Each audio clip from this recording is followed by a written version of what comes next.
সুপ্রিয় দর্শক, এই মুহূর্তে দেশের সবচেয়ে আলোচিত ঘটনা রামিসা ধর্ষণ এবং হত্যাকাণ্ড।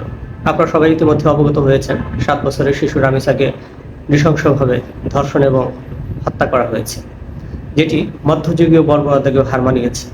পাথরের বুকেও কান্না চলে আসে এমন একটি বিদায়ক ঘটনা। সারা দেশে মানুষ মিছিল এবং ক্ষোভ প্রকাশ করেছে যে যত দ্রুততম সময়ের মধ্যে এই ধর্ষণকারীর মৃত্যুদণ্ড কার্যকর করা হয়। আমরা এই ঘটনার পরপরই দেখলাম যে বিরোধী দলীয় নেতা এবং নেতৃবৃন্দ এবং মাননীয় স্বরাষ্ট্রমন্ত্রী এবং মাননীয় প্রধানমন্ত্রী ভিকটিমের বাড়িতে গিয়েছেন এবং তাদেরকে আশ্বস্ত করেছেন যে দ্রুততম সময়ের মধ্যে এই হত্যার সুষ্ঠু তদন্ত সাপেক্ষে বিচারিক কার্যক্রম সম্পন্ন করা হবে। এর আগে কিন্তু রামিসার বাবা ক্ষোভ প্রকাশ করেছেন যে আমি জানি এই হত্যাকাণ্ডের বিচার হবে না। আসলে একজন ভিকটিম কতটা বিচারহীনতার সংস্কৃতি লক্ষ্য করলে এই ধরনের মন্তব্য করতে পারে। তো আমরা আসিয়ার কথা নিশ্চয়ই ভুলে যাইনি।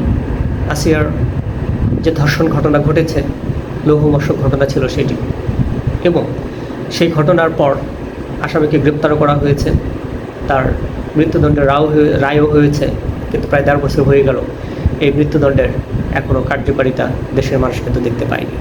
তো এই যে বিচারহীনতার সংস্কৃতি গড়ে উঠেছে বা বিচারিক দীর্ঘসূত্রিতা যেটি তৈরি হয়েছে, এটি মানুষের মধ্যে কিন্তু এক ধরনের ক্ষোভ বা বিচারিক ব্যবস্থার প্রতি অনাস্থা তৈরি করবে। আপনারা যদি আজকেই আমি সোশ্যাল মিডিয়াতে দেখলাম, সম্ভবত যদি ভুল না করি, এটি এসেছে যে খুলনায় একজন ধর্ষণকারীকে আদালতে তোলার সময় পুলিশের কাভার্ড ভ্যান থেকে নামানোর সময় সন্ত্রাসীরা তাকে গুলি করে হত্যা করেছে। তো এই যে আইন হাতে তুলে নেওয়ার প্রবণতা, এটি কিন্তু একদিনে তৈরি হয়নি। আপনার প্রিয়জনকে যখন এরকম নৃশংসভাবে হত্যা করা হবে, তখন আপনার মধ্যে আরও একটি দানব তৈরি হবে, প্রতিহিংসা এবং প্রতিশোধের নেশায় সে মত্ত থাকবে। তার ফলাফল সে কিন্তু চিন্তা করবে না।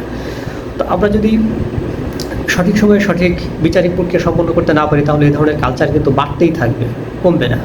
দেখুন যে যদি গণভোটের ব্যবস্থা করা হয় ধর্ষণের শাস্তি মৃত্যুদণ্ড এটার পক্ষে না বিপক্ষে, তাহলে যদি ধরে নেই যে দেশে 1% বা তার চেয়ে কম ধর্ষণকারী রয়েছে, তাহলে এরা বাদে সবাই কিন্তু এই ধর্ষণকারীর সর্বোচ্চ শাস্তি মৃত্যুদণ্ডের পক্ষে রায় দেবে। তাহলে জনগণের যে প্রত্যাশা, জনগণের যে চাওয়া, জনগণ যেটা চায়, সেটি সরকারের করতে সমস্যা কোথায়?